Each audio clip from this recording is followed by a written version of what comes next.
Please ma'am, এমন কিছু করবেন না।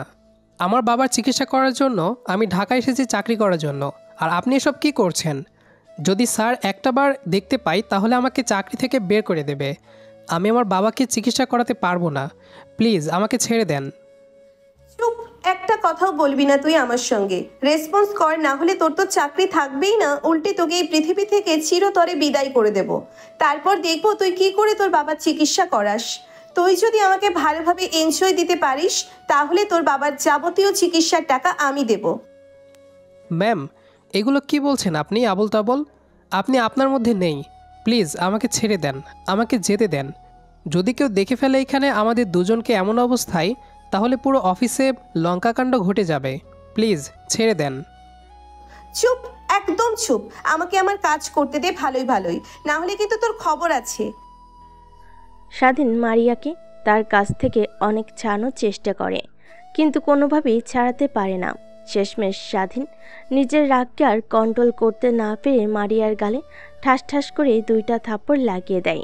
মারিয়া সাথে সাথেই থাপ্পড় খেয়ে নিজের জ্ঞান ফিরে পায় এবং স্বাধীনের দিকে অগ্নিদৃষ্টি নিক্ষেপ করে। অনেকক্ষণ তাকিয়ে থাকে, তারপর স্বাধীনকে জোর করে বেডে ফেলে দেয়। তারপর মারিয়া স্বাধীনের শরীরের ওপর উঠে গিয়ে এলো পাথারি কিস করতে থাকে। স্বাধীন নিজেকে অনেক ছাড়ানোর চেষ্টা করে, কিন্তু কোনোভাবেই মারিয়া তাকে আর ছাড় দিচ্ছে না। শেষমেশ স্বাধীন নিজের কন্ট্রোল হারিয়ে ফেলে, মারিয়ার সঙ্গে রেসপন্স করতে লাগে। এভাবে পেরিয়ে যায় 3 ঘন্টা। 3 ঘন্টা পর মারিয়া স্বাধীনের বুকের ওপর শুয়েছিল, মাঝে মাঝে মুখ তুলে স্বাধীনের দিকে তাকাচ্ছে। অন্যদিকে স্বাধীন উপরে সিলিং ফ্যানের দিকে তাকিয়ে আছে। মারিয়া স্বাধীনকে চিন্তিত হতে দেখে ওর বুকের উপর থেকে উঠে পোশাক পরতে পরতে স্বাধীনকে উদ্দেশ্য করে বলে, দেখ, আমি তোর দুঃখ বুঝতে পারছি, কিন্তু কি করব, এই যৌবন এখন তো এনজয় করার বয়স, বুঝলি? তাই নিজেকে আর ধরে রাখতে পারিনি, তোর কাছে সঁপে দিয়েছি। তুই আবার এইসব কারো কাছে বলিস না। আর তোর বাবাকে চিকিৎসা করানোর জন্য যত টাকা লাগবে সব টাকা আমি দিয়ে দেব ম্যানেজারকে বলে। তুমি আমাকে অনেক এনজয় দিয়েছিস রে, অনেক মজা পেয়েছি। কখনো ভাবতেও পারিনি তোর এত পিচ্ছি একটা ছেলে আমাকে এত মজা দিতে পারবে। ম্যাম, এগুলো কি বলছেন আপনি? আপনার মুখে কি একটুও কথা আটকাচ্ছে না? নিজের ব্যাপারে এমনভাবে কথা বলতে আপনার একটু লজ্জা করছে না? আর মা এর জন্যই বলেছিল, শহরে যাচ্ছিস ভালো কথা, মেয়েদের কাছ থেকে দূরে থাকবে, শহরের মেয়েরা একদমই বাজে। কিন্তু আমি মার কথার তেমন একটা প্রকৃত গুরুত্ব দেইনি। তাই আমি পার্সোনাল গার্ড হই কখনো জানতে পারিনি আপনি আমার সঙ্গে এমন করবেন। তাহলে কখনোই আপনার পার্সোনাল গার্ড হতাম না। দেখো, তোমার কি জানা না জানাতে জানে না, কিন্তু একটা কথা শুনে রাখছেন, তুই আমাকে অনেক মজা দিয়েছিস, আমি কখনো ভুলতে পারবো না। আর তুই আমার ফার্স্ট টাইম ছিলি, কখনো ভাবতে পারিনি এইগুলাতে এত এনজয় করা যায়। যদি জানতাম তাহলে অনেক আগেই শুরু করতাম। আর শোন, শুয়ে থাকতে হবে না, এখন ফ্রেশ হয়ে নি। নিচের দিকে একটু তাকা, পুরো শরীরে লিপস্টিকের দাগ লেগে আছে। যদি এমন অবস্থায় বাহিরে যাস তাহলে সবাই উল্টোপাল্টা চিন্তা করবে। যা, ফ্রেশ হয়ে নে। মারিয়ার কথা শুনে স্বাধীন নিচের দিকে তাকায়, দেখে পুরো শরীরে লিপস্টিকের দাগ লেগে আছে। জায়গায় জায়গায় লাভবার্ড রক্ত জমে আছে, যেন খুবলে খেতে চেয়েছিল তাকে। স্বাধীন চিন্তা না করে শোয়া থেকে উঠে দেখে তার শরীরে বিন্দুমাত্র পোশাক নেই। মারিয়া তার দিকে এখনো তাকিয়ে আছে। স্বাধীনকে দেখে মারিয়া একটু বাঁকা হেসে বলতে লাগে, নেশার ঘরে তেমন একটা উপভোগ করতে পারিনি, চল আর এক রাউন্ড খেলি রে। না আপু, আমাকে যেতে হবে। স্যার নিশ্চয় তার জগিংয়ের সময় হয়ে গেছে।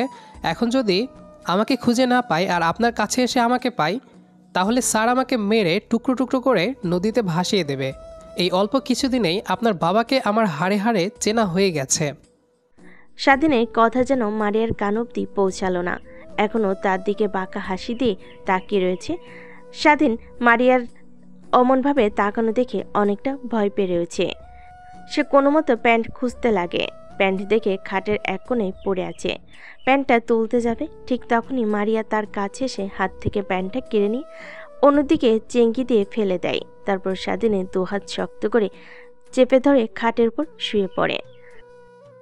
বাবা আসবে না আর তোকে ছাড়তে ইচ্ছে করছে না রে।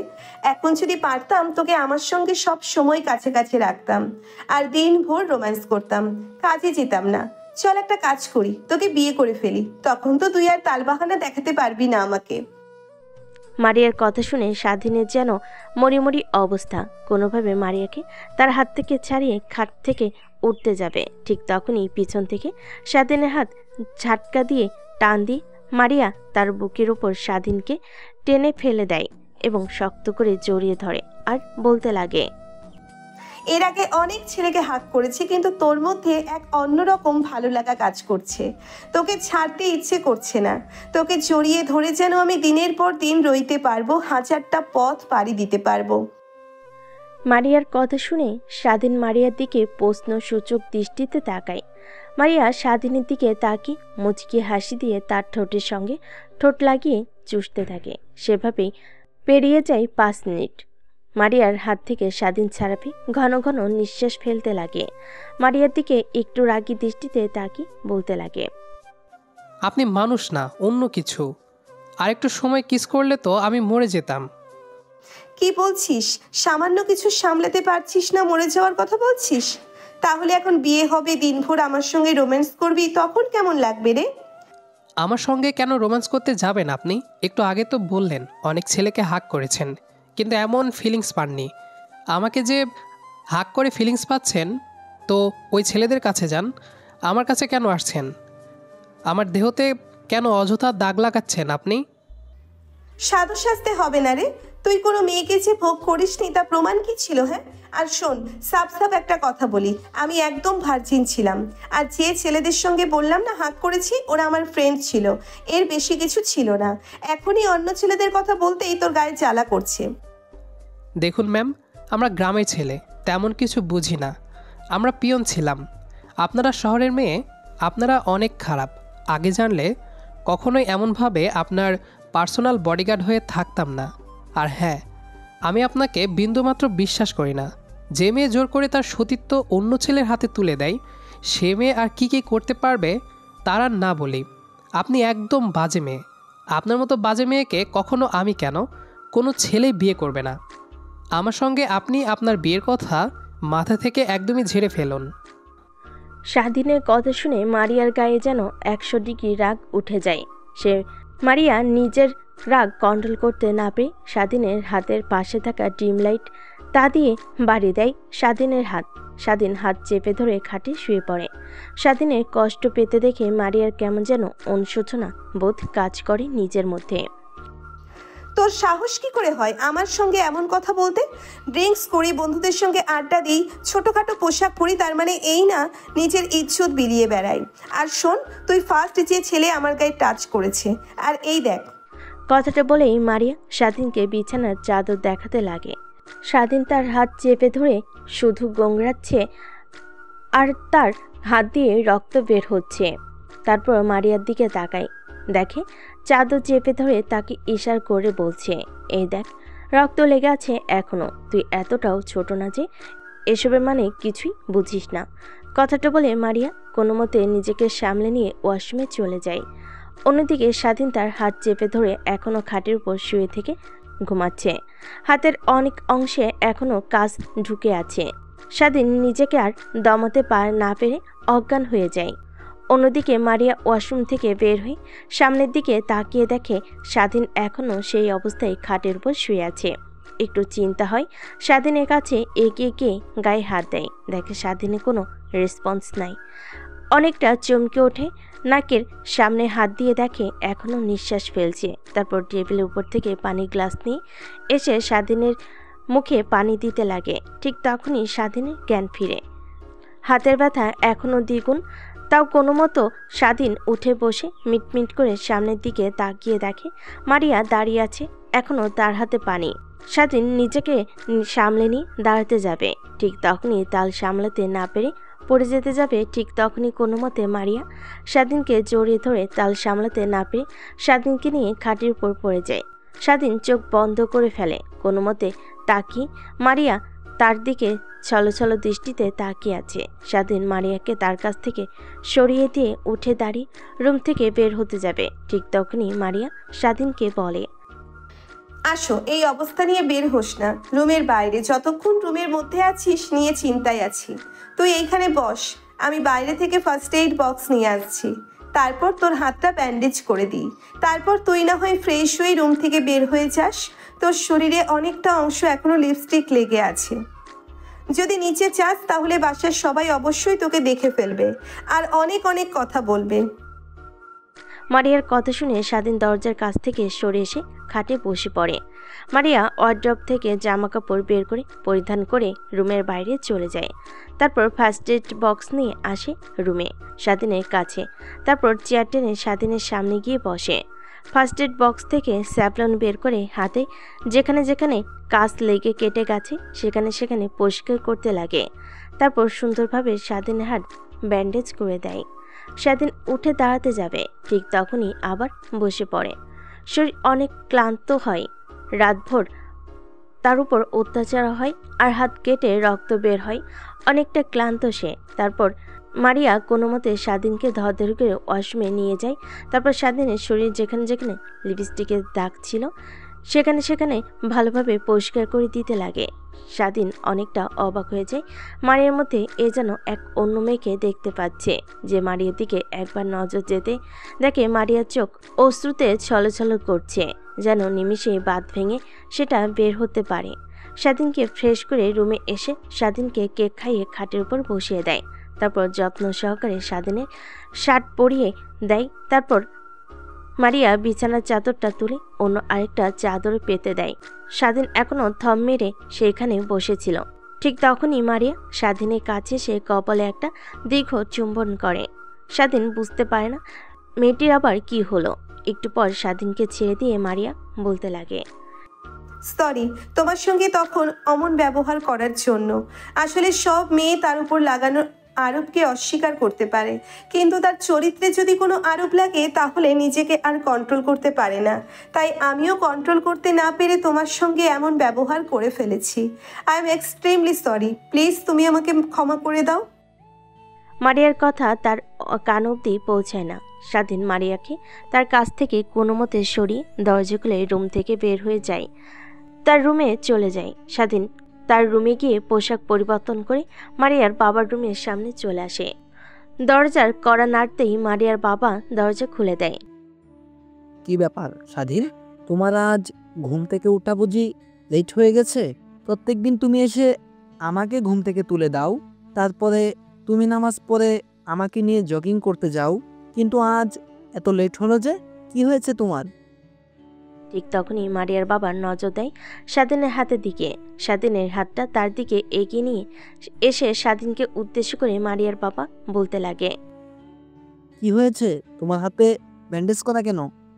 মারিয়ার বাবার প্রশ্নের উত্তরে কি জবাব দিবে কিছুই বুঝতে পারে না। আমতা আমতা করে স্বাধীন বলতে লাগে, আসলে স্যার, ঘুম থেকে উঠে ওয়াশরুমে হঠাৎ পা স্লিপ করে পড়ে হাতে একটু ব্যথা পাই, তাই রুমে শুয়েছিলাম আর আসতে একটু লেট হয়েছে।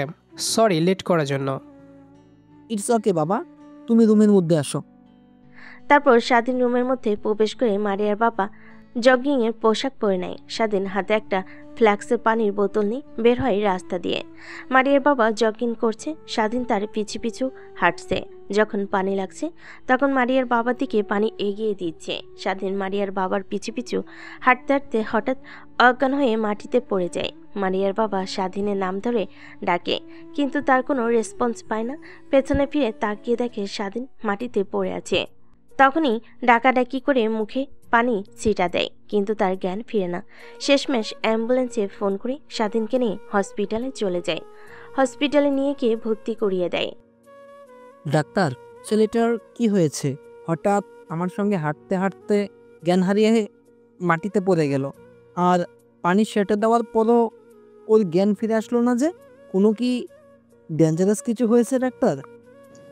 আসলে আমি নিজেও বুঝতে পারছি না এই বয়সে ছেলেরা আনন্দ ফুর্তির মধ্যে থাকবে। ছেলেটা অনেক চিন্তিত, অনেক দুর্বল হয়ে গেছে চিন্তা করতে করতে, তাই জ্ঞান হারিয়ে ফেলেছে। জ্ঞান ফিরলে ছেলেটাকে বলবেন নিজের শরীরের দিকে একটু খেয়াল রাখতে, আর যেন চিন্তা না করে আমি কিছু ওষুধ লিখে দিচ্ছি, সেগুলো খাওয়ালেই ইনশাল্লাহ দ্রুত সুস্থ হয়ে উঠবে। ডাক্তারের কথাটা বলে কেবিন থেকে বের হয়ে যায়। মারিয়ার বাবা গিয়ে স্বাধীনের পাশে চেয়ার টেনে বসে পড়ে। ঠিক তখনই মারিয়া তার বাবাকে ফোন করে। বাবা তুমি কোথায়? তুমি তো এত লেট করে বাসায় ফেরো না। আজ এত বেলা হয়ে গেছে কিন্তু তুমি বাসায় আসোনি। কোথায় আছো তুমি? তুমি তো জগিং করতে এতটা সময় নাও না। আরে মা, আর বলিস না। স্বাধীন আছে না, আমার সঙ্গে হাঁটাহাঁটি করতে করতে হঠাৎ করে জ্ঞান হারিয়ে মাটিতে পড়ে যায়। মারিয়া তার বাবার মুখ থেকে এমন কথা শুনে অনেকটা অবাক হয়ে যায়। নিজের উপর নিজেরই ধিক্কার দিতে লাগে। তারপর উদ্বেগ কণ্ঠ নিয়ে মারিয়া তার বাবাকে উদ্দেশ্য করে একের পর এক প্রশ্ন করতে লাগে। বাবা কি হয়েছে ছেলেটার? এখন কোথায় তোমরা? কি করছো? আর ছেলেটার কন্ডিশন এখন কেমন হয়েছে? আরে থাম থাম, একসঙ্গে এত প্রশ্নের উত্তর দেব কি করে? এখন ঠিক আছে। ডাক্তার বলল অনেক চিন্তা করে আর শরীর অনেক দুর্বল, তাই হাঁটতে হাঁটতে জ্ঞান হারিয়ে ফেলেছে। আর আমরা এই হসপিটালের এসেছি একটু একটু পর আমি বাসায় যাব। ছেলেটা না হয় হসপিটালে কিছুদিন থাকুক, সুস্থ হয়ে তারপর না হয় বাড়িতে ফিরবে। আচ্ছা বাবা, তাহলে তুমি আসো। আমাকে একটু বের হতে হবে, আজকে কলেজের একটু এক্সট্রা ক্লাস আছে। ফিরতে লেট হতে পারে, কিংবা বান্ধবীদের বাসায় থাকতে পারি। আচ্ছা মা, ঠিক আছে। তাহলে নিজের দিকে খেয়াল রাখিস। আর হ্যাঁ, তোর বিষয়ে দিন দিন নেগেটিভ রিপোর্ট আসছে কিন্তু। তুই নাকি অনেক ড্রিঙ্কস করিস, বন্ধুদের সাথে নাইট ক্লাবে যাস। বলছে কি মা, এইগুলো কমিয়ে দে। এনজয়ের বয়স তো তোদের, এনজয় করবে, সমস্যা নেই। কিন্তু সবসময় ড্রিঙ্কস করা, এনজয় করা, এইগুলো কিন্তু ভালো না। তোর মনে নেই ইমরান আঙ্কেলের কথা? যে ইমরান আঙ্কেল তোকে অনেক ভালোবাসতো, ছোটোবেলা তোর কাছে এসে তোকে অনেক চকলেট দিত। তোর এই ইমরান আঙ্কেল ড্রিঙ্কস করতে করতে ক্যান্সার ধরা পড়ে, তারপর কিন্তু সে মারা যায়। তারপর থেকে আমি ড্রিঙ্কসের নাম পর্যন্ত মুখে নেই না। আমি চাই না তুই আমার একমাত্র মা মরা মেয়ে, তোকে নিয়ে আমি বেঁচে আছি। যদি এমন কিছু হয় তাহলে আমি নিজে বাঁচতে পারবো না। অন্তত নিজের দিকে না তাকিয়ে আমার দিকে তাকিয়ে এসব বাদ দে মা। আচ্ছা বাবা, আমি আর ড্রিঙ্কস করব না। এখন সামনে এক্সাম, আমি সেই দিকে ফোকাস দিয়েছি। আল্লাহ হাফিজ বাবা। আর ভাই, সকালে দেখা হবে। কথাটা বলে মারিয়া ফোন কেটে দেয়। অন্যদিকে স্বাধীনের জ্ঞান ফিরতেই নিজেকে হাসপাতালে আবিষ্কার করে সামনের দিকে তাকিয়ে দেখে মারিয়ার বাবা কারোর সঙ্গে কথা বলছে। কথা বলার ধরন দেখে বুঝতে পারি মারিয়ার সঙ্গে মারিয়ার বাবা ফোনে কথা বলছে।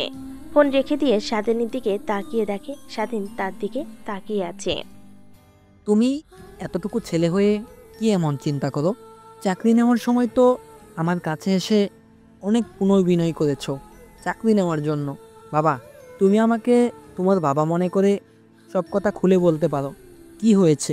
তোমার সঙ্গে মিশে আমি অনেক বেটার ফিল করি, তোমার সঙ্গে কথা বলে অনেক বেটার ফিল করি। বাবা, তুমি নির্ভয়ে আমাকে বলতে পারো। মারিয়ার বাবার কথা শুনে স্বাধীন উপরের দিকে তাকিয়ে দীর্ঘ একটা নিঃশ্বাস ফেলে শোয়া থেকে আদশোয়া হয়ে বসে। মারিয়ার বাবার দিকে অশ্রুনয়ন দৃষ্টিতে তাকিয়ে বলতে লাগে, স্যার, আমার বাবা নেই, অনেক আগে মারা গেছে। আমার বয়স তখন 10 বছর। আমার বাড়িতে মা আর একটা বোন আছে, আমার থেকে ছোট, ওর 13 বছর। পৃথিবীতে আমার আর আমার বোনের মা ছাড়া কেউ নেই। মা আমাকে অনেক কষ্ট করে লেখাপড়া করিয়েছে। আমি লেখাপড়া করতে চাইনি, মার দুঃখ কষ্ট দেখে চেয়েছিলাম তার সঙ্গে সংসারে হাল ধরব। কিন্তু আমি যে স্কুলে পড়তাম সেই স্কুলের স্যার মাকে বলেছিল আমি নাকি অনেক ভালো স্টুডেন্ট, তাই মা যেভাবেই হোক আমাকে লেখাপড়া করাইছে। কিন্তু আপনার বাসায় কাজে যোগ দেওয়ার আগে 7 দিন আগে হঠাৎ মা জ্ঞান হারিয়ে ফেলে তার কর্মস্থলে। তারপর তাকে ধরাধরি করে হাসপাতালে নিয়ে যায়। আমি শুনি বাসা থেকে হাসপাতালে চলে যাই। ডাক্তার খেসু রিপোর্ট দেয়। রিপোর্টগুলো করে ডাক্তারের কাছে নিয়ে যেতে ডাক্তার বলে মার ক্যান্সার ধরা পড়েছে। ক্যান্সারটা প্রাথমিক পর্যায়ে থাকার কারণেই চাইলেই আমার মাকে অপারেশন করে সুস্থ করা যাবে। অপারেশন করতে 20 লক্ষ টাকা। আমি চিন্তিত হয়ে পড়ি, 20 লক্ষ টাকা কিভাবে জোগাড় করব। যেখানে সংসার চলে টেনে টুনে, সেখানে কিভাবে এতগুলো টাকা জোগাড় করব। বাড়ি আর অল্প কিছু জায়গা ছিল, সেই জায়গাটুকু বিক্রি করেও 20 লক্ষ টাকা হবে না। তাই আর কিছু চিন্তা না করে ঢাকায় চলে আসি। চাকরি নেওয়ার জন্য। যদি কোনোভাবে চাকরি নেই, তারপর সেই কর্মস্থল থেকে 20 লক্ষ টাকা অ্যাডভান্স চাই, আর আমার বেতন থেকে মাঝে মাঝে এসেই টাকা কেটে নেবে, এটা ভেবে। কিন্তু আসার পর আমি কোনো জব খুঁজে পাই না। শেষমেশে আপনার সঙ্গে দেখা হয়, তার পরেরটুকু তো আপনি জানেনই। স্বাধীন তার কথা শেষ করে মারিয়ার বাবার দিকে তাকায়, দেখে মারিয়ার বাবা তার দিকে ছলছল দৃষ্টিতে তাকিয়ে আছে। স্বাধীনের কথা শুনে মারিয়ার বাবার চোখ দিয়ে এক ফোঁটা অশ্রু পড়তে যাবে, ঠিক তখনই মারিয়ার বাবা তার হাতের উল্টো পিঠ দিয়ে চোখ মুছে ফেলে। স্বাধীনের দিকে তাকিয়ে বলতে লাগে, তুমি এত কষ্ট সহ্য করছো, এতটুকু ছেলে হয়ে তোমার মাথায় এত এত চিন্তা। আমি নিজেই ভেবে তো অবাক হচ্ছি। তুমি কি একটাবারও আমাকে বলেছো যে তোমার মার চিকিৎসার জন্য এতগুলো টাকা দরকার? তাহলে আমি নিশ্চয়ই দিতাম তোমাকে, অযথা চিন্তা করতে হতো না। কথাটা বলেই মারিয়ার বাবা হাতে থাকা ঘড়ির দিকে তাকায়, তারপর স্বাধীনের দিকে তাকিয়ে বলে, আচ্ছা বাবা, তাহলে থাকো, আমাকে অফিসে যেতে হবে। আর শোনো, তুমি পরিপূর্ণ সুস্থ না হওয়া অবধি কিন্তু বাসায় যাবে না, এইখানেই থাকো। আমি সময় হলে তোমার সঙ্গে দেখা করতে আসব। কিন্তু স্যার, এখন তো আমি সম্পূর্ণ সুস্থ আছি। দেখুন, আপনার সঙ্গে কথা বলছি। ডাক্তার বলেছে তুমি অনেক ক্লান্ত, তোমাকে একটু বেড রেস্টে থাকতে হবে। আমি তোমার একটা কথাও শুনতে চাচ্ছি না। তুমি এইখানে থাকবে যে পর্যন্ত তোমাকে ডাক্তার রিলিজ না করবে। কথাটা বলে মারিয়ার বাবা কেবিন থেকে বের হয়ে যায়। অন্যদিকে মারিয়া তার বাবাকে মিথ্যা কথা বলে। তার বাবা কেবিন থেকে বের হয়ে যেতেই মারিয়া কেবিনের মধ্যে প্রবেশ করে। স্বাধীন অন্যদিকে ফিরে শুয়েছিল। ঠিক তখনই কেবিনের মধ্যে কারোর আসার শব্দ পায়। স্বাধীন দরজার দিকে তাকিয়ে দেখে মারিয়া দরজা দিয়ে কেবিনের মধ্যে ঢুকছে। স্বাধীন শোয়া থেকে একটু আদর্শ হয়ে বসে, মারিয়ার দিকে তাকিয়ে বলে, ম্যাম, আপনি এখানে? আপনি না আপনার বাবাকে বললেন আপনার কি যেন ইম্পর্টেন্ট ক্লাস আছে, তাই বাসায় ফিরতে লেট হবে, কিন্তু এখানে যে? তো কি, আমি তো আমার ইম্পর্টেন্ট ক্লাস করছি, চুপচাপ শুয়ে থাকো। আর ওই দিনের জন্য আই এম এক্সট্রিমলি সরি। আসলে নিজের রাগকে কন্ট্রোল করতে পারিনি আমি, আর আমি নিজের মধ্যে ছিলাম না। সত্যি কথা বলতে, তুমি যখন প্রথমে আমার বাবা তোমাকে বাসায় নিয়ে আসে তার পার্সোনাল গার্ড হিসেবে, তখন আমি বাবাকে অনেক করে বলে তোমাকে আমার পার্সোনাল গান বানাই। কিন্তু তারপরেও বাবা তোমাকে নিয়ে জগিংয়ে যায়। সেই প্রথম দেখাতেই তোমার উপর অনেকটা দুর্বল হয়ে পড়ি, যা কখনো তোমাকে আমি বলে বোঝাতে পারবো না। ম্যাম, রাখুন সেসব কথা। তা এখন কিসের জন্য এখানে এসেছেন? আমি তোমাকে হাসপাতালে ভর্তি করেছি তাই না, রাতে তোমার উপর নির্যাতন করে আর সকালে তোমাকে মেরে, তাই তোমার যত্ন নেওয়ার জন্য আসলাম। কথাটা বলে মারিয়া স্বাধীনের কাছে এসে চুলে হাত বুলাতে লাগে। স্বাধীন অনেকবার হাত সরাতে লাগে, কিন্তু মারিয়া স্বাধীনের দিকে রাগী দৃষ্টিতে তাকাতেই স্বাধীন চুপ হয়ে যায়। এভাবে পেরিয়ে যায় অনেকটা সময়। ঠিক তখনই কেবিনের মধ্যে নার্স প্রবেশ করে। স্বাধীনকে মারিয়া মাথায় হাত বুলিয়ে দিচ্ছিল। নার্স তাদের দুজনকে দেখে বলতে লাগে, ম্যাম, এটা কোনো আবাসিক হোটেল না। আপনি রুমের মধ্যে এসব কি করছেন রোগীর সঙ্গে? পিছন থেকে কারো কণ্ঠস্বর শুনতে পেয়ে মারিয়া স্বাধীনের বুকের উপর থেকে মাথা তুলে পিছনের দিকে তাকাতেই নার্সটি বলতে লাগে, ও সরি ম্যাম, আপনি এখানে? আর ইনি কে? এর আগে তো ঠিক চিনলাম না। ইনি কি আমাদের স্যার? নার্সের কথা শুনে মারিয়া হাসি মুখ নিয়ে নার্সকে উদ্দেশ্য করে বলতে লাগে, ভাবতে পারেন সেই রকমই, বাট এখনো আপনার ছাড় না, অল্প কিছুদিনের হবে। মারিয়ার কথা শুনে নার্স আর তার কাজ করছিল। স্বাধীনকে ইঞ্জেকশন দেওয়া শেষ করে কেবিন থেকে নার্স বের হয়ে যেতেই স্বাধীন মারিয়াকে উদ্দেশ্য করে রাগী কণ্ঠ নিয়ে বলতে লাগে, ম্যাম, এগুলো কি বলছেন আপনি? দিন দিন আপনি কেমন যেন হয়ে যাচ্ছেন। আমি নিজেই আপনাকে চিনতে পারছি না। কিন্তু দেখেন, আপনি যদি এমন করেন তাহলে কিন্তু কাজ ছেড়ে দিতে আমি বাধ্য হব।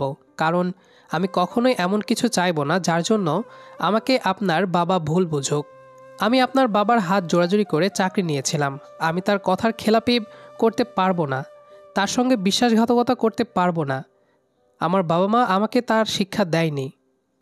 বুঝতে পারছি তোমার বাবা মা তোমাকে সৎ শিক্ষা দিয়েছে, কিন্তু তুমি কি জানো, তুমি যদি আমার কাছ থেকে দূরে যাও তাহলে যেখানেই থাকো না কেন তুমি তোমাকে ধরে নিয়ে আমার কাছে এনে বাসায় বসিয়ে রাখবে আর খাওয়াবে, আর তোমাকে জোর করে বিয়ে করব। তুমি কি চাও তোমার সঙ্গে এমন বাজে কাজ হোক? মারিয়ার কথা শেষ হতে স্বাধীন চুপ হয়ে যায়, কারণ মেয়েটিকে যতই কথা বলুক না কেন তার বোধগম্য হবে না, তাই চুপ করে একটু চোখ বুজে ঘুমানোর চেষ্টা করে। ঠিক তখনই কপালে আলতো ঠোঁটে ছোঁয়া অনুভব করে। স্বাধীন চোখ মেলে তাকাতে মারিয়া তার উপর বসে তার কপালে চুম্বন করছে। মারিয়াকে স্বাধীন হাত দিয়ে ধাক্কা দিতে মারিয়া তাল সামলাতে না পেরে ফ্লোরে গিয়ে ছিটকে পড়ে। স্বাধীন বুঝে উঠতে পারে না স্বাধীন কখনোই এমন কিছু চায়নি। তার কাছ থেকে মারিয়া পড়ে গিয়ে অনেকটা ব্যথা পায়। স্বাধীন তার হাতে ব্যান্ডেজ থাকা অবস্থায় বেড থেকে নেমে মারিয়াকে তুলতে লাগে। মারিয়ার চোখ দিয়ে অশ্রু বের হতে লাগে। অনেক জোরে পড়ে যায়, ব্যথা পেয়েছে সে, কিন্তু সেদিকে তার কোনো ভ্রুক্ষেপ নেই। স্বাধীনের দিকে তাকিয়ে দেখে তার হাত দিয়ে রক্ত বের হচ্ছে, কারণ ইনজেকশনে ক্যানোলা তার হাতের মধ্যে এখনো লাগানো ছিল। স্বাধীনের হাতে রক্ত বের হতে দেখে মারিয়া স্বাধীনকে বেডে শুইয়ে দিয়ে বলতে লাগে, নিচের দিকে একটু তাকাও, দেখো তোমার হাতে রক্ত বের হচ্ছে। আমার তো কিছুই হয়নি, পড়ে গিয়েছিলাম, একটু ব্যথা পেয়েছি, তার জন্যে কি তুমি নিচের দিকে খেয়াল না করে আমাকে ওঠাতে যাবে?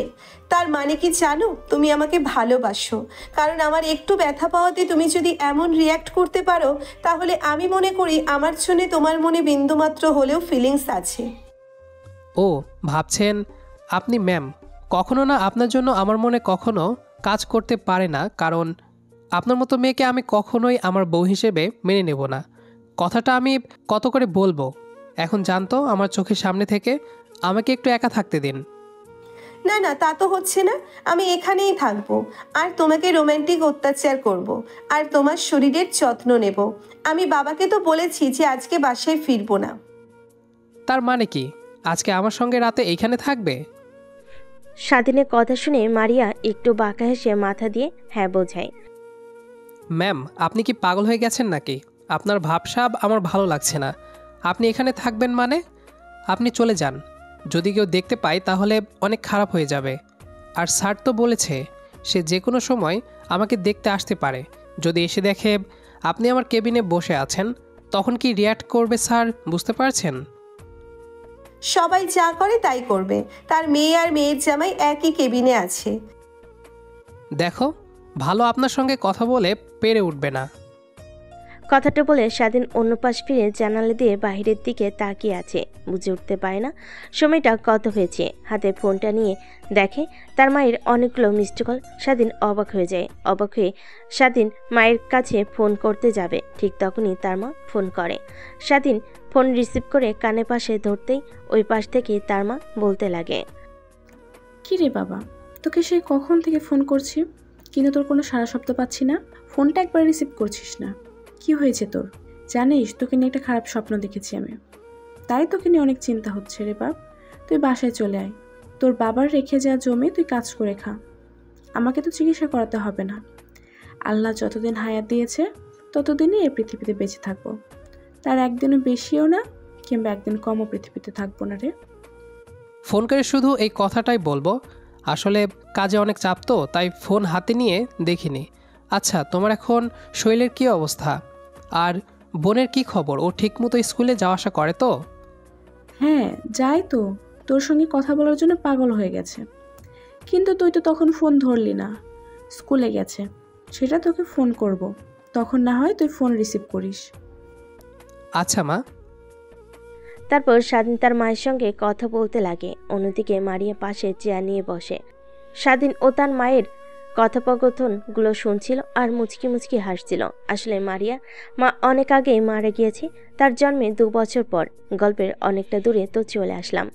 এবার আপনাদেরকে নায়ক আর নায়িকার পরিচয় করিয়ে দিই। নায়কের নাম স্বাধীন, মা বাবার একমাত্র সন্তান। ছোট একটা বোন আছে স্বাধীনের। বাবা একটা রোড অ্যাক্সিডেন্টে অনেক আগে মারা গিয়েছে। তারপর তার মা স্বাধীনকে আর তার বোনকে অনেক কষ্ট করে লালন পালন করে। অন্যদিকে মারিয়া বড়লোক বাবার একমাত্র মেয়ে। মারিয়ার মা অনেক আগেই মারা গিয়েছে। তার বয়স যখন 2 বছর ছিল তখন মারিয়ার মায়ের ক্যান্সার হয়ে মারা যায়। এরপর মারিয়ার বাবা দ্বিতীয়বার আর বিয়ে করেনি, কারণ সৎমা এসে তার মেয়ের সঙ্গে কেমন ব্যবহার করবে এর জন্য। স্বাধীন মায়ের সঙ্গে কথা বলা শেষ করে ফোনটা পাশে রেখে মারিয়ার দিকে তাকিয়ে দেখে মারিয়া এখনও তার দিকে অপলক দৃষ্টিতে তাকিয়ে আছে। মারিয়াকে তাকানো দেখে স্বাধীন তার মুখের সামনে তুড়ি বাজাতেই মারিয়া ধ্যান ভেঙে যায়। শাশুড়ি মা কি করে জানলো তোমার কিছু হয়েছে? আর তুমি তো তোমার মাকে কিছুই বললে না। তুমি হাসপাতালে ভর্তি অনেক ক্লান্ত হয়ে। কি বলছেন আপনার শাশুড়ি মা মানে? আর হ্যাঁ, মাকে বলতে যাব কেন? সে শুনলে অনেক চিন্তা করবে।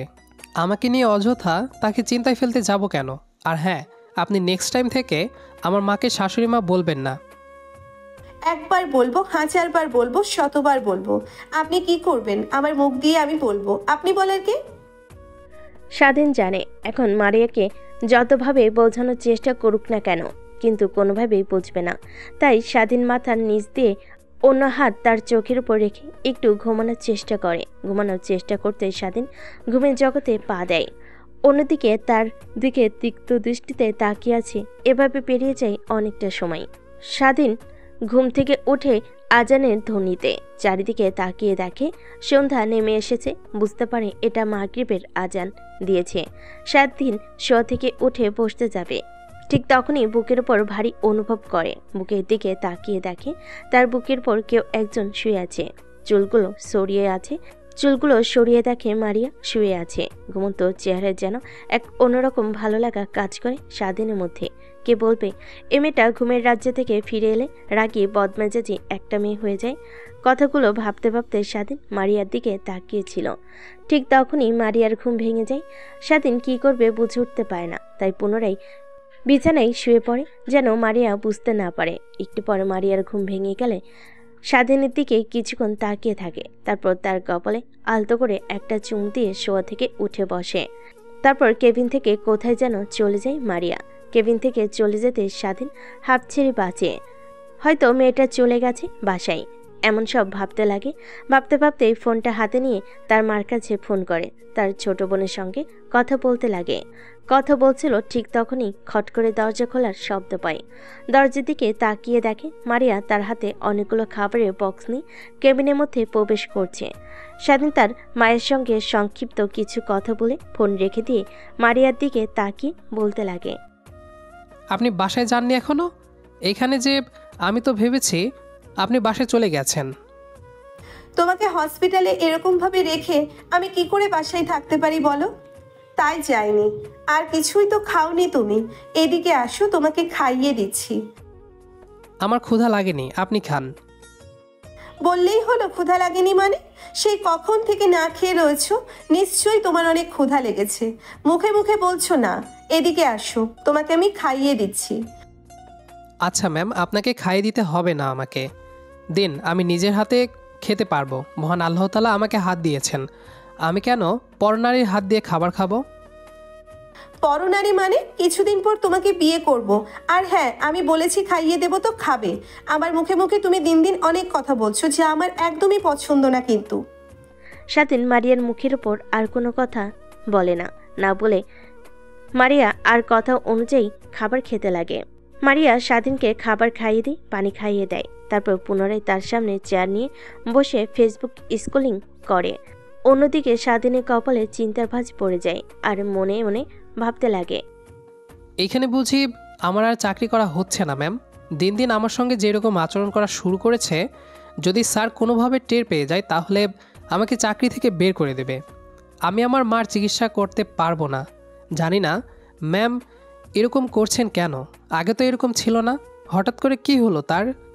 না, যেভাবে হোক আমাকে ম্যামের কাছ থেকে দূরে থাকার চেষ্টা করতে হবে।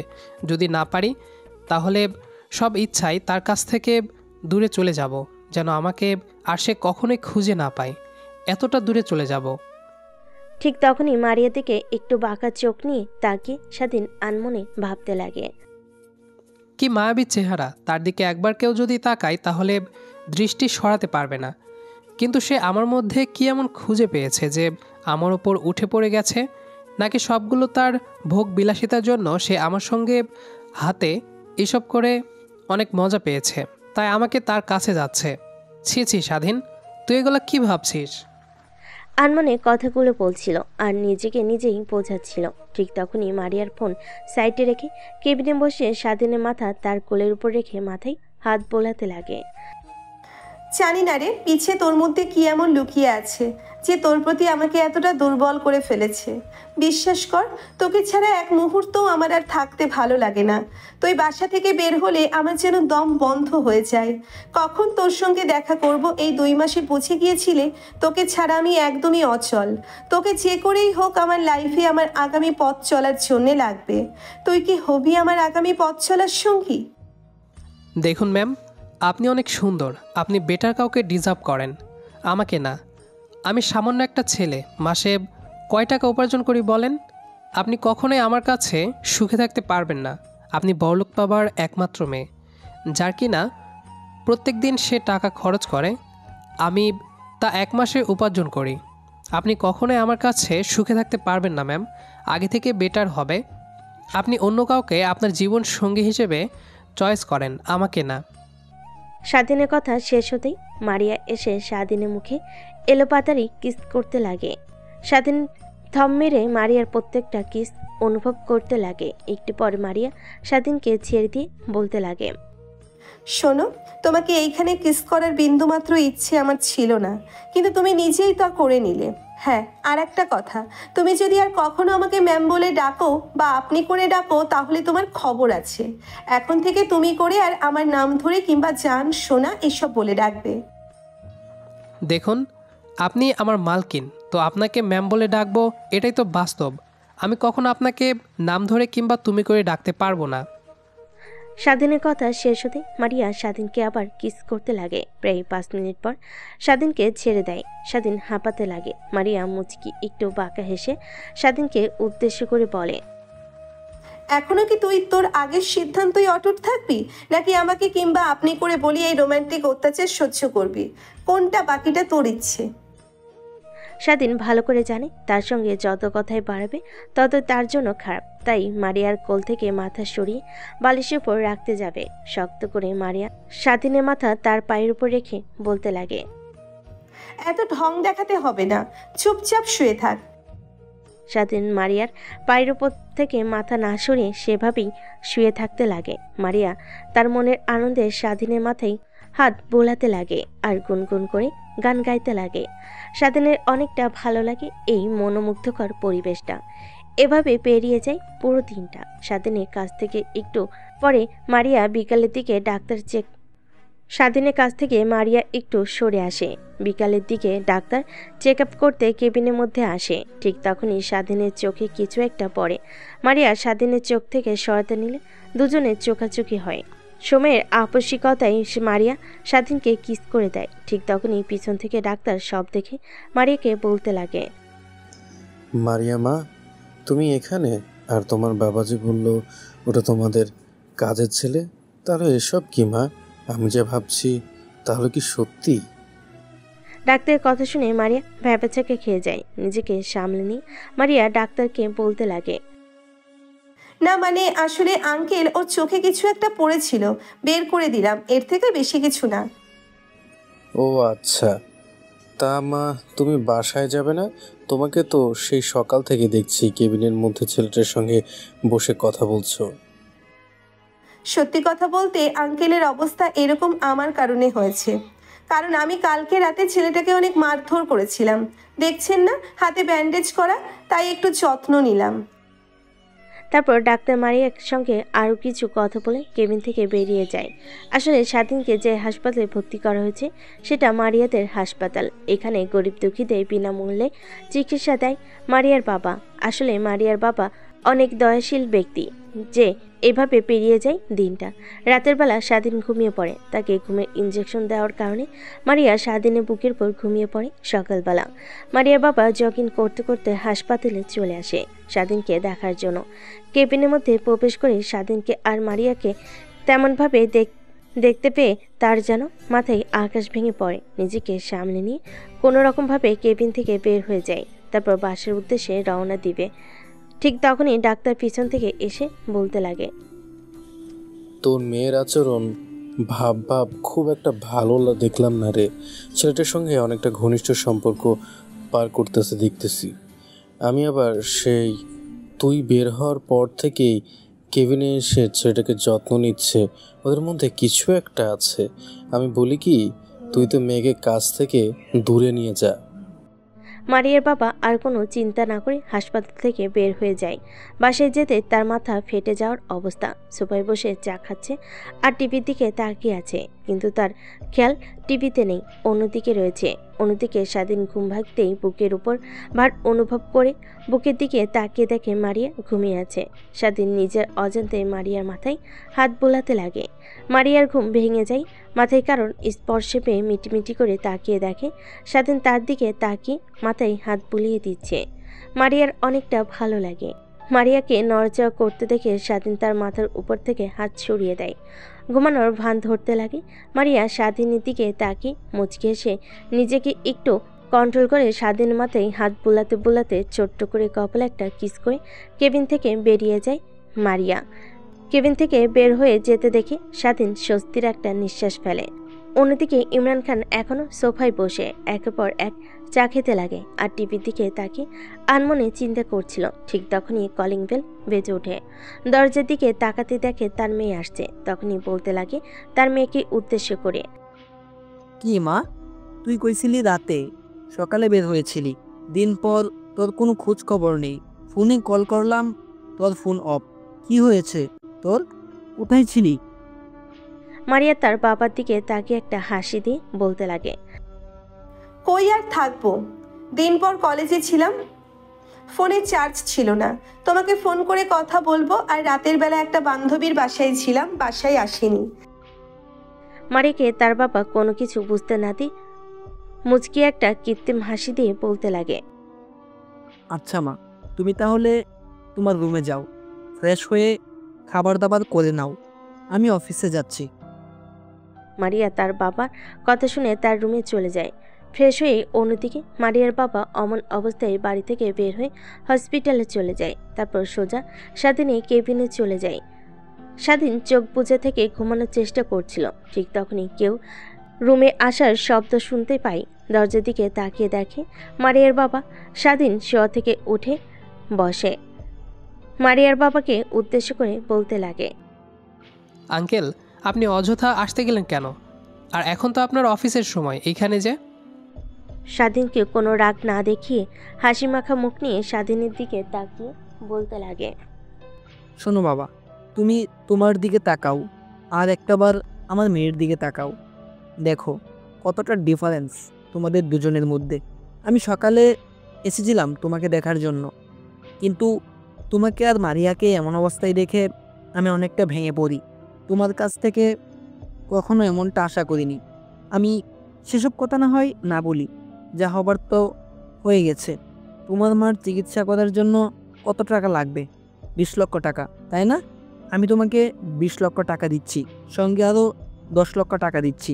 তুমি 30 লক্ষ টাকা নিয়ে ঢাকা থেকে তোমার গ্রামে চলে যাবে, কখনো আর ঢাকায় ফিরবে না। আমার মেয়ে তোমার সঙ্গে কন্ট্রাক্ট করার চেষ্টা করলেও কোনোভাবে তার সঙ্গে কন্ট্রাক্ট করবে না। তুমি আমাকে ওয়াদা করো। আঙ্কেল, আপনি যা ভাবছেন একদমই তা না। আপনার মেয়ে অযথা আমার সঙ্গে এমন ব্যবহার করে, কিন্তু আমি তার কথায় কেন রাজি না। মায়ের চিকিৎসা করার জন্য 20 লক্ষ টাকা লাগবে। আমাকে 20 লক্ষ টাকা দিলে আমি অনেকটা উপকৃত হব। আপনাকে সময় মতো আমি 20 লক্ষ টাকা ফিরিয়ে দেব, যদি কোনো দিন জোগাড় করতে পারি। আমাকে ব্যবসা করার জন্য 10 লক্ষ টাকা দিতে হবে না, 20 লক্ষ টাকা দিলেই হবে। আমি এখনই ম্যানেজারকে ফোন করে এখানে টাকা আনার জন্য বলছি। তুমি আর আমার বাসাতেও যাবে না, সোজা এখান থেকে তোমার গ্রামে চলে যাবে। কথাটা বলে মারিয়ার বাবা কেবিন থেকে বের হয়ে যায়। তারপর ম্যানেজারকে ফোন করে টাকা আনতে বলে। একটু পরে ম্যানেজার টাকা নিয়ে চলে আসে। তারপর স্বাধীনকে টাকা দিলে তা নিয়ে স্বাধীন হাসপাতাল থেকে বের হয়ে বাসার উদ্দেশ্যে রওনা দিতে যাবে। ঠিক তখনই পিছন থেকে মারিয়ার বাবা তাকে উদ্দেশ্য করে বলতে লাগে, তুমি অনেক ভালো, তোমার মতো সব ছেলে আমি কখনোই এর আগে দেখিনি। কিন্তু আমি আমার মেয়েকে কখনো কোনো ছেলের হাতে দেখতে চাইবো না যে ছেলে আমার মেয়েকে ঠিকমতো ভাত কাপড় দিতে পারবে না। আমার মেয়ের প্রত্যেক দিনের খরচ করে তোমার 1 মাসের টাকার সমান। আর হাতে যদি কোনো প্রয়োজন পড়ে এই নাম্বারটা নিয়ে যাও, আমাকে ফোন করো, তাহলেই হবে।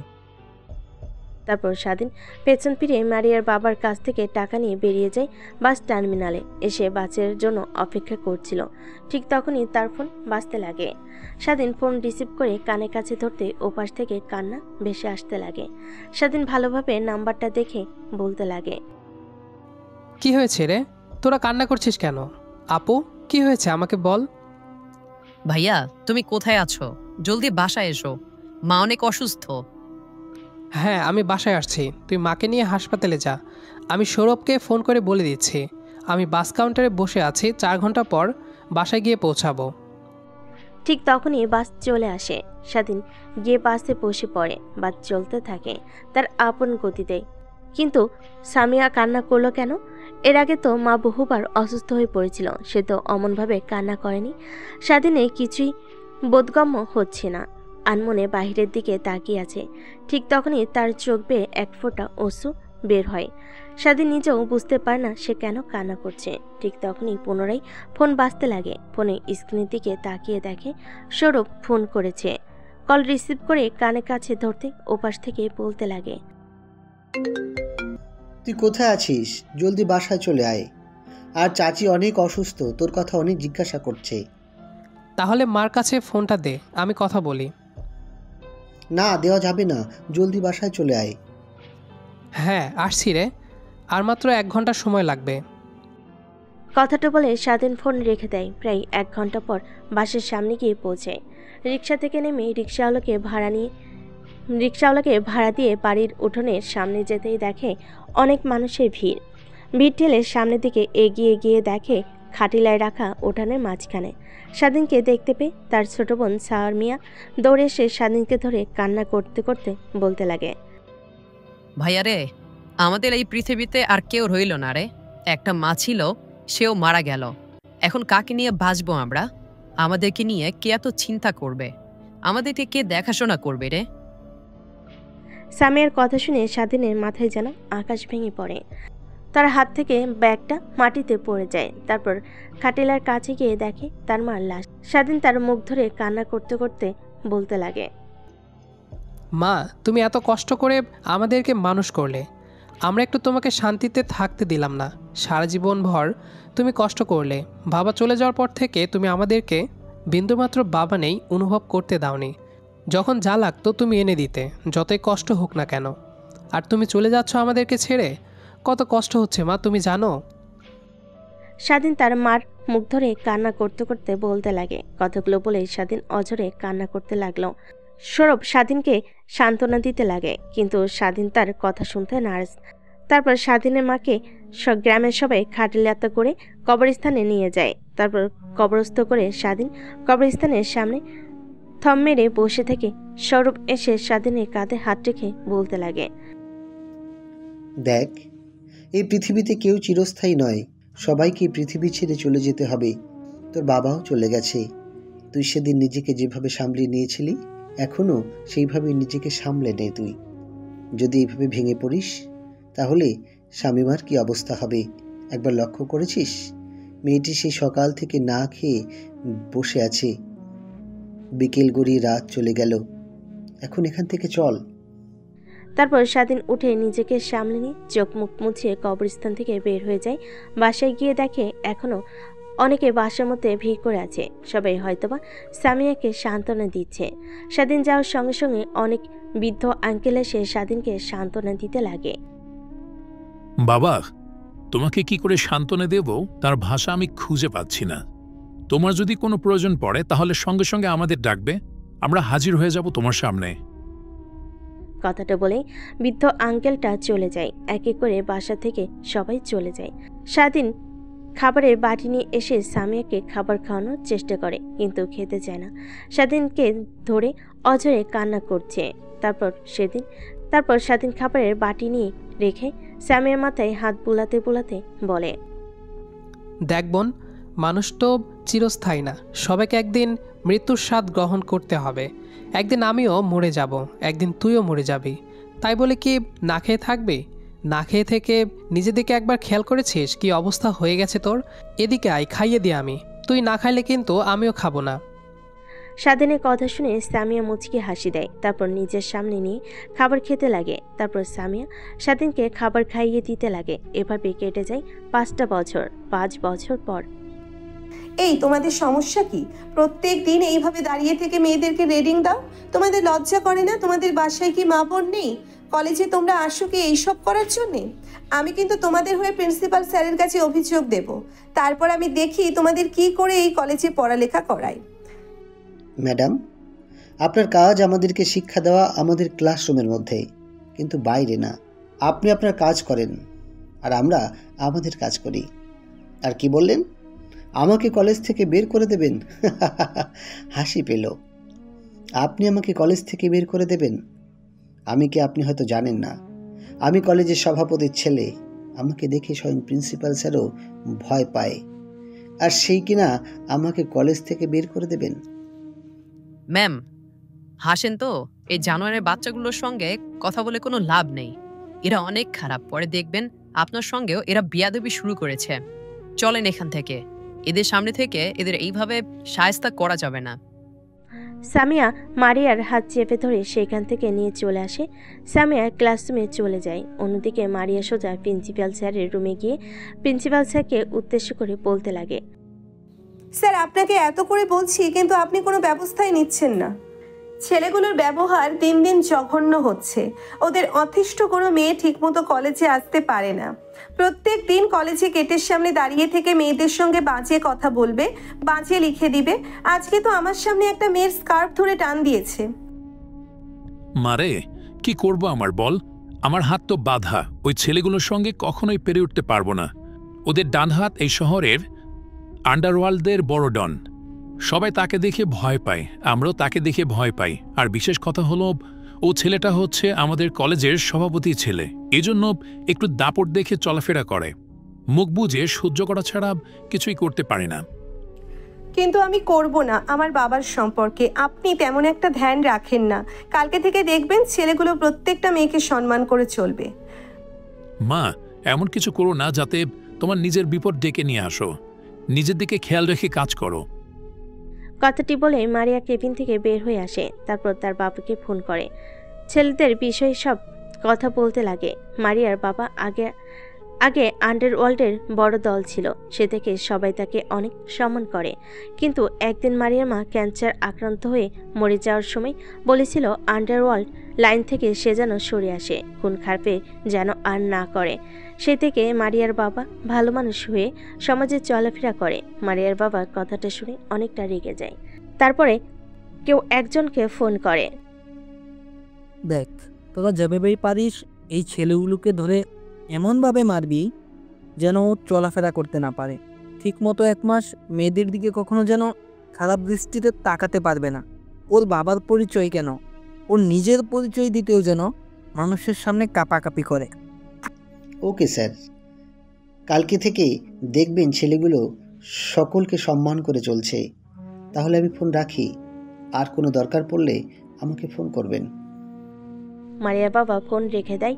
কেবিনের মধ্যে বসেছিল। ঠিক তখনই কেবিনের মধ্যে মারিয়ার বাবার ম্যানেজার প্রবেশ করে মারিয়ার বাবাকে বলতে লাগে, স্যার, আজকে শেখ ইন্ডাস্ট্রিজের সঙ্গে ডিল রয়েছে। যে ডিলটা করার জন্য আমরা পিকআপ তো 1 বছর ধরে ওয়েট করেছিলাম। তারা আজকে ফোন করে আমাদেরকে তাদের কোম্পানিতে যেতে বলেছে, আমাদের প্রোডাক্টের স্যাম্পলগুলো নিয়ে যেতে। তাদের যদি পছন্দ হয় তাহলে তারা অনেক চড়া দামে আমাদের কাছ থেকে প্রোডাক্ট কিনবে। তাহলে আমি গিয়ে প্রোডাক্টের স্যাম্পলগুলো প্রস্তুত করছি, আর আপনি রেডি হয়ে নিন, এখনই বের হব। কথাটি বলে কেবিন থেকে ম্যানেজার বের হয়ে যায়। অন্যদিকে মারিয়ার বাবা ফ্রেশ হয়ে নিচে বের হয়ে বাইরে এসে দেখে ম্যানেজার দাঁড়িয়ে আছে। তারপর তাকে নিয়ে বেরিয়ে যায়। সে ইন্ডাস্ট্রির মেন কার্যালয়। ইন্ডাস্ট্রির কোম্পানিতে গিয়ে দেখে অনেক মানুষ ভিড়, শুধু তাদের সঙ্গে ডিল করার জন্য। সেদিনটা অত খামখেয়ালিপনা করে না। ভালো মালামাল আর সুন্দর প্রোডাক্ট ছাড়া কখনোই কারোর সঙ্গে ডিল করে না। এই অল্প দিনে শেখ ইন্ডাস্ট্রি পৃথিবীর মাঝে নাম করে ফেলেছে।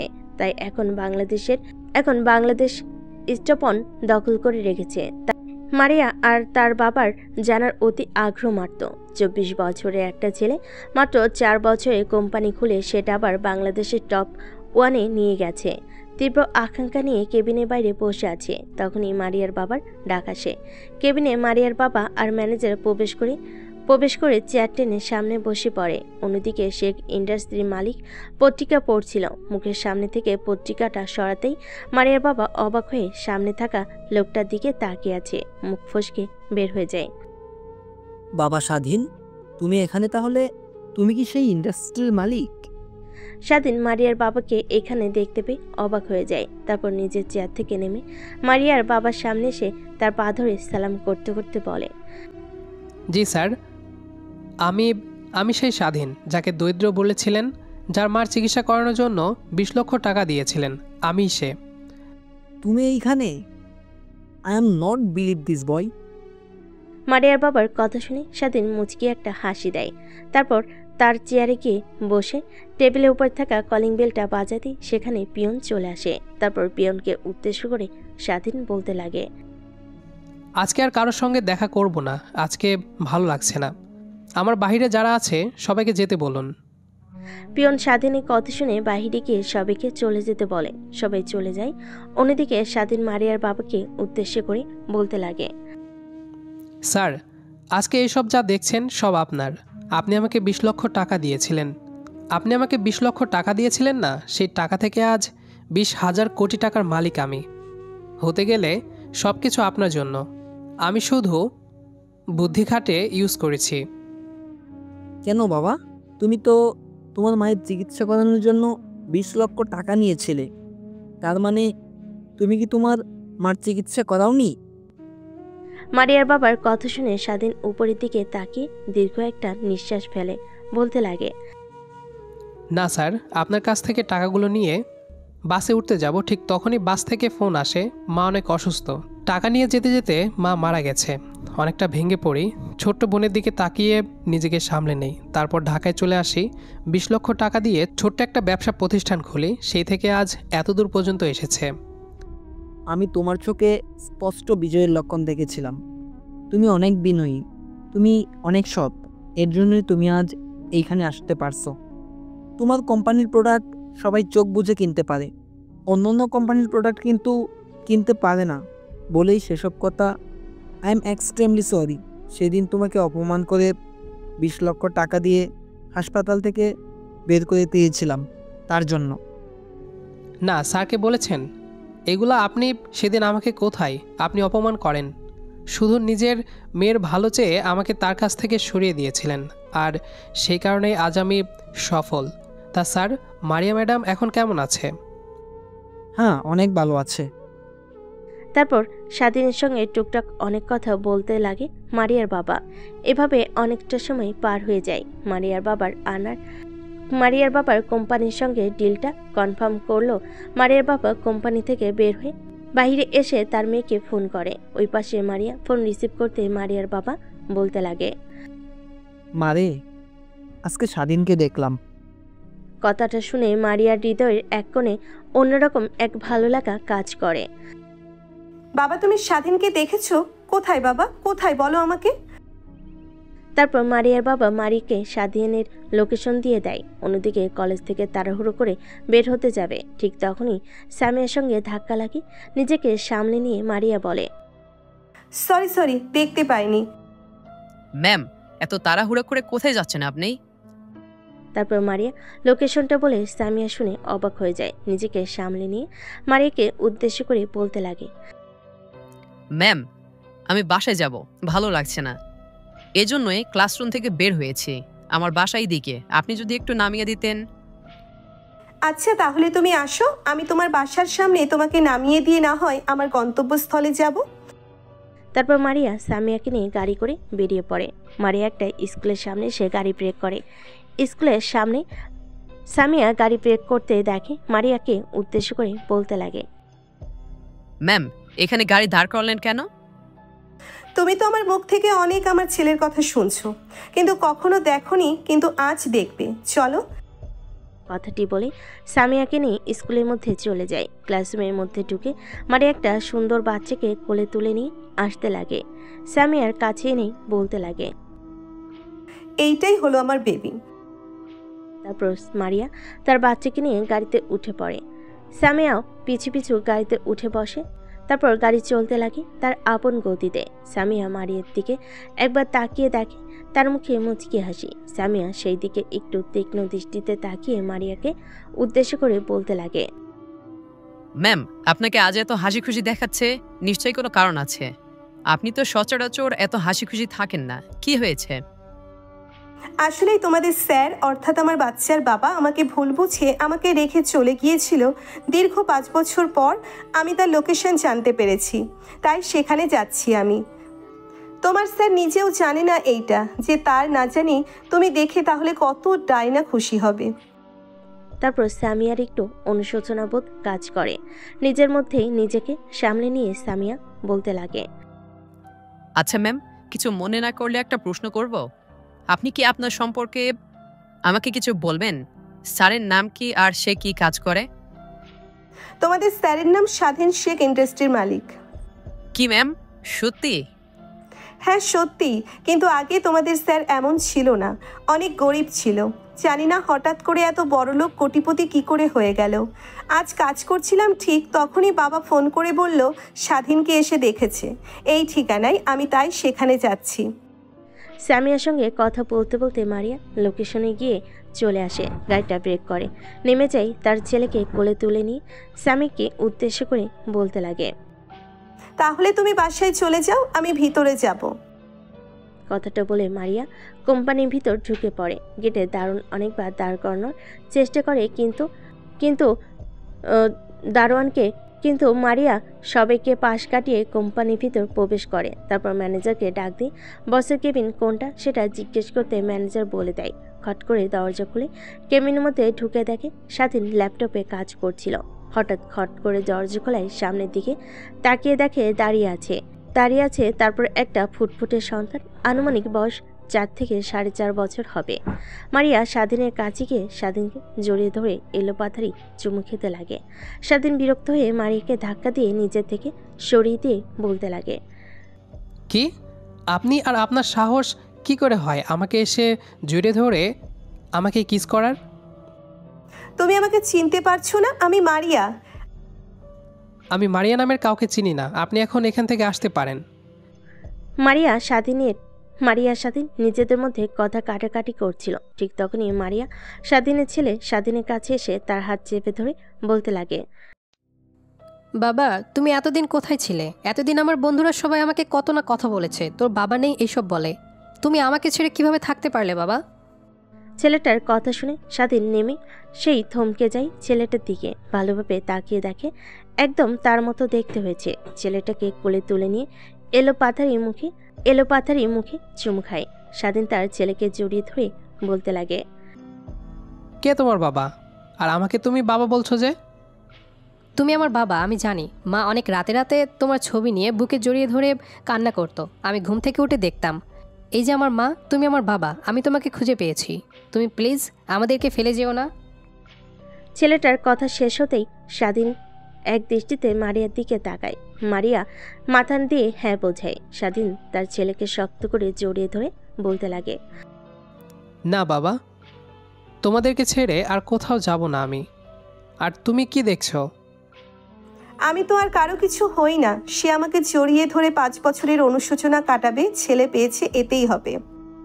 কথাটি বলিয়ে মারিয়া অন্য পাশ ফিরে তাকায়। স্বাধীন ছেলেকে কোলে তুলে মারিয়াকে জড়িয়ে ধরে কপালে চুমু দিতে লাগে। ঠিক তখনই খট করে দরজা লাগানোর শব্দ শুনতে পায়। দরজার দিকে তাকিয়ে দেখে সামিয়া। মারিয়া একটু অবাক হয়ে সামিয়াকে উদ্দেশ্য করে বলে, সামিয়া, তুমি এখানে যে আর তুমি বাসায় যাওনি? আমার তো একই প্রশ্ন। ভাইয়া, তুমি বিয়ে করেছো আমাকে না জানিয়ে, তাও 5 বছর আগে। মারিয়া, তুমি সামিয়াকে চিনো? চিনবো না কেন? সামিয়া তো আমাদের কলেজে লেখাপড়া করে, চিনবো না কেন? ভাইয়া, তুমি কিন্তু আমার প্রশ্ন পাশ করতে যাচ্ছ। আমার উত্তরটা আমাকে দাও।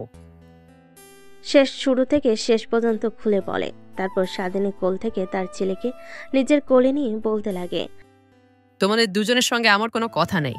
আরে, আমার ভাস্তিকে নিয়ে আমি গেলাম, তোমরা এখানে থাকো। বাসায় গেলে কিন্তু তোমাদের খবর আছে। কথাটা বলে স্বাধীন তার ছেলেকে নিয়ে সামিয়া কেবিন থেকে বেরিয়ে যায়। সামিয়া কেবিন থেকে বের হয়ে যেতেই স্বাধীনকে জড়িয়ে ধরে কিস করতে লাগে।